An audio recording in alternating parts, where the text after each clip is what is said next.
Seorang senior pernah berkata bahwa mari kita kabarkan Bima dengan kabar-kabar yang berkualitas seperti pendidikan yang maju, sumber daya masyarakat yang maju, pembangunan yang dititik prioritaskan untuk menggerakkan ekonomi masyarakat, bukan untuk bagaimana kemudian memanjakan masyarakat. Semua hal atau semua instrumen yang kemudian mendukung untuk proses kemajuan.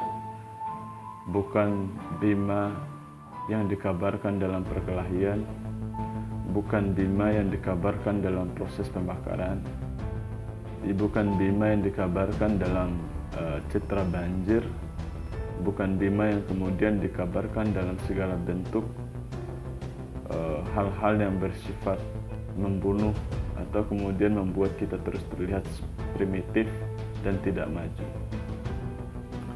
Tentu kemudian kalau kita sedikit mundur ke sejarah manusia, kita sama-sama melihat dan mengenal dan mengetahui bahwa manusia berupaya keluar daripada satu sejarah kelam, yaitu sejarah Viking, di mana kemudian pada saat itu hanyalah orang-orang yang kemudian punya badan besar, punya fisik bagus, yang dapat kemudian memenangkan proses seleksi alam pada saat itu. Begitupun di dalam sejarah Islam, kita sangat berupaya untuk keluar daripada sejarah jahiliyah, di mana kemudian orang hanya melihat persoalan-persoalan yang rasial pada saat itu. Dan kemudian kita ketemu dengan satu sejarah yang benar-benar memberikan rasa adil kepada manusia, yaitu sejarah demokrasi dan kemudian sejarah Islam. Tapi kemudian ketika kita membanggakan Bima dengan pola premanis, pola hal-hal yang kemudian berani membunuh, membacok dan sebagainya, tentu kemudian kita akan memperlihatkan diri kita seperti orang Viking pula. Tidak ada proses pertumbuhan intelektual dalam diri kita, tidak ada kemudian proses pengembangan intelektual dalam diri masyarakat. Dan itu kemudian tidak akan pernah membuat kita maju sebelum kemudian kita beralih daripada kekuatan fisik menuju kekuatan akal kita.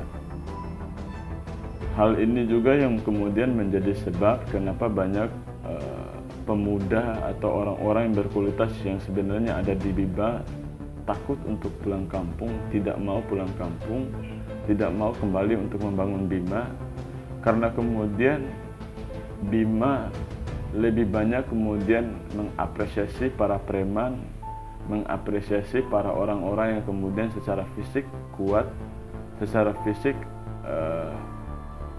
sangat tangguh. Tetapi kebanyakan tidak banyak yang mengapresiasi bagaimana orang-orang yang berkualitas, bagaimana orang-orang yang kemudian memiliki kualitas intelektual tinggi, bagaimana kemudian mereka yang mampu membangun satu riset dan pengembangan secara ilmu pengetahuan dan sains di daerahnya. Maka ini yang kemudian menjadi persoalan kenapa banyak anak-anak muda Bima yang populer, anak-anak muda Bima yang kemudian kreatif, anak-anak muda Bima yang kemudian maju secara pikiran dan secara karya tidak mau pulang. Karena mereka dihadapkan dengan satu siklus atau satu kultus yang sangat berseberangan dengan apa yang kemudian mereka bawa. Katakan saja kita di Bima masih hidup dengan satu paradigma yang sangat-sangat klasik.